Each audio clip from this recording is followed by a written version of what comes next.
Teman-teman semua, apa kabar? Gimana puasanya? Ini kita udah beberapa hari terakhir lagi menjelang Idul Fitri. Mudah-mudahan teman-teman selalu sehat, lancar puasanya. Kalau bisa utuh, silakan utuh. Jadi mudah-mudahan sehat dan approve dan sold.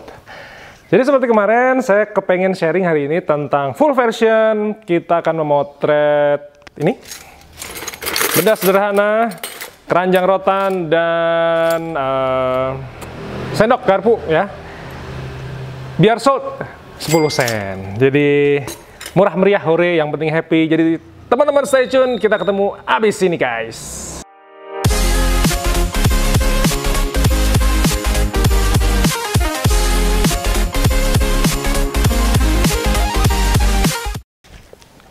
Halo teman-teman semua, jadi hari ini kita sudah ada di tabletop abal-abal dari frame kayu kaligrafi yang saya balik. Kemudian saya sudah ditemani dengan keranjang rotan dengan ya peralatan makan saya dan sebuah lensa kecil 22 mili fix dari Canon. Teman-teman yang kepengen spek checking, wah, kepengen lihat harganya berapa, ada di bawah mungkin kisaran 1,5 sampai 2,2 tergantung barangnya second atau baru ya. Ada di link description di bawah untuk semua speknya ini. Jadi yang pertama nih, kenapa sih saya pakai background warna coklat? Sebenarnya juga bisa beli di toko online kayak Shopee gitu juga ada, Tokopedia juga ada. Silahkan klik di bawah, link pembeliannya juga udah saya sertain ya. Yang lebih bagus lah. Cuman saya tuh pakai frame yang bekas ya, biar saya nggak usah beli. Terus kemudian warnanya kan ini coklat nih, ini sama ini kan sama-sama coklat, jadi dia lebih blending. Nah, daripada saya beli warna yang kontras, misalnya kuning, hijau gitu. Nah, ini saya kepengen bikin yang natural, sehingga ya lebih blending aja. Jadi, sekarang saya mau ceritain dulu tentang settingnya. Ini yang pertama, sederhana sih. Saya cuma taruh ini begini. Kemudian backgroundnya tuh kayak background, itu pintu saya, ini kan pintu ya. Satu daun lagi, daun pintunya ada di situ. Udah sederhana itu. Jadi, saya mau make sure bahwa backgroundnya blur, jadi si keranjang ini benar-benar sharp. Saya melakukan simple editing pakai Lightroom, jadi cuman highlight, contrast, exposure, sharpening kayaknya udah enggak, blur jelas nggak butuh di blur karena saya waktu itu pakai f2,8 yang mana karena udah fix ya, itu blurnya udah ekstrim, jadi kayak foto ini tuh wah udah nggak perlu diapa-apain juga udah blur. Maka dari itu saya kalau misalnya merekomendasikan teman-teman ya yang pada punya kamera mirrorless atau DSLR, kalau ada rezeki silahkan beli lensa fix karena ini nggak ngertinya kita, hasilnya tuh insya Allah tetap bagus, sharp and clear. Itu kelebihannya lensa fix, apalagi yang diafragmanya bisa sampai 2,8, ini 2,0, bahkan saya punya yang 35 mili itu lensa CCTV. Di bawah teman-teman bisa cek juga itu sampai 1,6. Jadi dia extreme blur sampai sekelilingnya tuh kayak dunia yang berbeda gitu. Blurnya seru banget. Jadi gitu. Nanti habis ini saya akan tunjukin real settingnya seperti apa sehingga teman-teman bisa ngeliatin bentuknya. Nanti mungkin angle kamera vlognya akan sedikit berubah. Biar saya akan mengganti vlognya dengan lensa yang ini. Jadi teman-teman tahu nih perbedaannya. Kalau misalnya lensa yang saya pakai ini kan lensanya wide ya, biasa untuk saya pakai motret cityscape, landscape. Cuman karena ini nanti kita akan pakai lensa fix, jadi teman-teman akan merasakan perubahannya seperti apa. Ikutin teman-teman. Yes, teman-teman, kita sekarang sudah kembali lagi ke vlog. Jadi saya udah ganti lensa nih, ngomong-ngomong ya. Saya akan liatin bedanya. Saya akan ngeliatin muka saya coba. Ini pasti ada muka saya yang kepotong. Nah, ini sekarang saya sudah setting diafragmanya ke 2,8 ya. Jadi kelihatan nggak nih? Tapi ini adalah 2,8. Nah, sekarang kalau teman-teman lihat nih ya. Saya akan coba fokusin. Oke. Nah, harusnya sudah kelihatan. Jadi di area sebelah sini ini sudah lebih blur daripada yang di sini. Saya pernah kasih tips kepada teman-teman lewat vlog saya. Jadi kalau misalnya mau motret sesuatu dengan background blur, itu pakai difokusin objek yang paling depan. Nah, jadi gini. Ini kan kalau misalnya teman-teman lihat yang mau difoto itu kan sebenarnya objek utamanya ya, kalau sebagian orang lihat kan pasti kan adalah sendok garpunya ini. Cuman kalau dari teknik fotografi khusus untuk di micro stock itu biar tidak ditolak karena alasan fokus, itu yang difokusin adalah yang bagian depan. Jadi yang paling besar atau yang paling depan.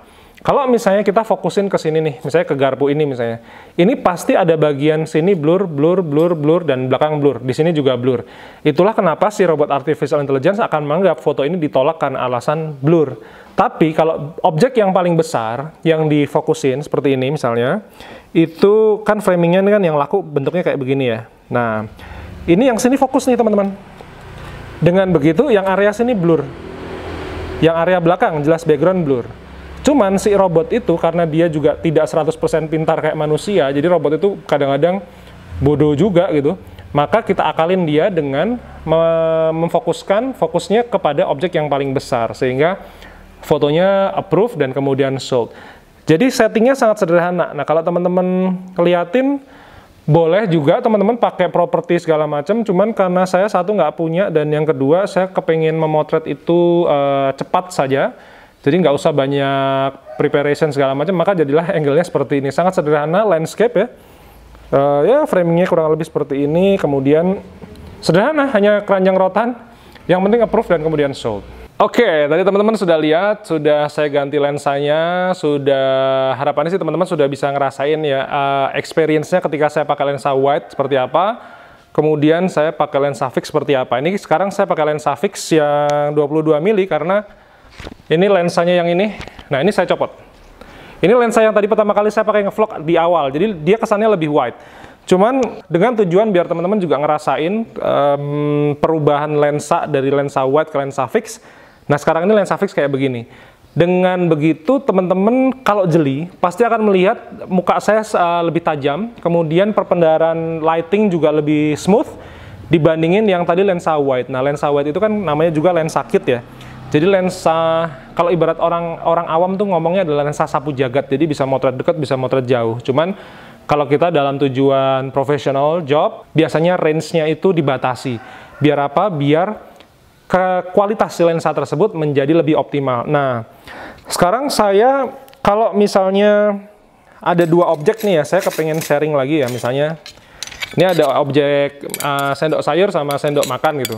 Kalau misalnya saya memotret begini, ini, seperti tadi saya sudah bilang, yang difokusin adalah yang paling depan. Kalau misalnya difokusin yang paling belakang, nanti biasanya ditolak sama robot artificial intelligence karena alasan fokus. Begitu juga kalau teman-teman pakai handphone itu kan bisa dipegang layarnya, kemudian dia akan memfokuskan. Nah, fokusin itu yang paling depan atau objek yang paling besar. Sehingga, ibaratnya gini, tidak ada robot yang lebih pintar daripada manusia. Maka dari itu, ini robot artificial intelligence-nya si Shutterstock ini kita akalin. Jadi kita harus lebih smart sama mereka. Makanya di vlog beberapa hari lalu saya sempat bilang bahwa teori fotografi murni itu jelas diperlukan di dalam teori motret Shutterstock ya. Cuman kadang-kadang ada teori fotografi murni yang sangat tidak, kalau dipakai biasanya kita jadinya not approved. Nah, itu yang perlu teman-teman perhatikan. Maka dari itu harus menemukan feels-nya masing-masing. Bukan berarti alat teman-teman jelek atau teman-teman tidak bisa memotret, bukan karena itu. Teman-teman harus menemukan feel-nya ketika memotret untuk keperluan Shutterstock. Ini lagi-lagi teman-teman bisa lihat nih, kalau misalnya memotret tuh kadang-kadang setting saya sangat sederhana. Jadi ada beberapa foto juga, kayak foto apa tuh waktu itu ya, usus ya. Saya bikin tumis usus, saya kemudian memasak untuk kayak nasi goreng pakai ala-ala sushi Jepang gitu. Saya pakai background ini. Kalau teman-teman nggak punya, bisa beli background. Saya sudah siapkan link pembeliannya di bagian description di bawah. Cuman kalau teman-teman punya frame kayu bekas kayak gini ya nggak apa-apa. Ini kan bolong-bolong, maka kita cari area yang benar-benar dia smooth, kemudian nggak ada noktah-noktah atau ya, yang rusak lah, kayak gini kan bolong-bolong, ini kan jelek ya. Kalau kita motretnya di sini ya kelihatan jelek kan, makanya itu saya tarik ke sini. Nah, jadi begitu. Sekarang teman-teman yang tertarik untuk motret Shutterstock silahkan daftar di bawah. Kalau baru pertama kali, make sure ya teman-teman harus cek email. Karena biasanya kegagalan daftar itu karena belum klik verifikasi emailnya. Dengan begitu teman-teman biasanya kasih komentar, Mas kok nggak keterima ya gitu. Itu karena belum verifikasi email. Nah, verifikasi itu hal yang sangat esensial untuk digital marketing semacam ini. Saya dimanapun saya platform yang saya pakai untuk keperluan bisnis fotografi murni atau kemudian saya jualan di Shutterstock itu atau misalnya saya harus investasi ke saham segala macam, kripto segala macam, itu yang namanya verifikasi murni harus dilakukan karena itu menunjukkan bahwa kita tuh adalah manusia murni dan bukan spam, bukan robot dan lain sebagainya. Jadi begitu teman-teman. Teman-teman silakan subscribe, nyalain loncengnya di channel YouTube ini. Saya akan share tentang dunia fotografi setiap hari jam 5 pagi. Jadi tipsnya macam-macam, teman-teman bisa enjoy lah. Jadi maksudnya daripada fotonya cuma nyampah di harddisk, kita maksimalkan. Jadi 10 sen yang saya hasilkan dari foto di samping ini itu insya Allah jadi lebih berkah daripada si foto tersebut cuman saya buat keren-kerenan dapat like di Instagram misalnya, karena saya juga bukan influencer ya.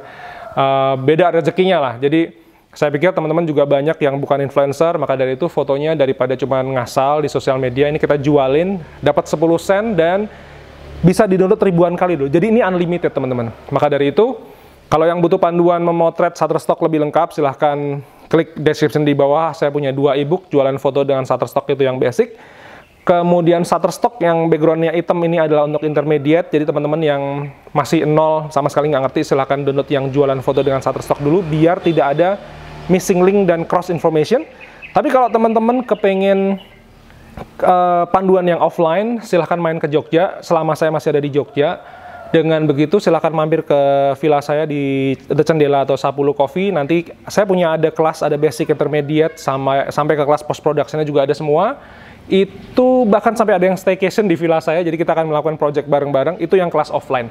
Cuman kalau misalnya jarak jadi kendala buat teman-teman, maka e-book insya Allah akan jadi solusi yang baik, karena itu semua memang saya rancang basic, intermediate, sudah komprehensif untuk yang baru nol potol sampai yang teman-teman sudah mengerti tentang teori dasar fotografi. Terima kasih sekali lagi, saya mohon dukungannya, subscribe di channel ini, nyalain loncengnya, kita ketemu di video besok pagi guys.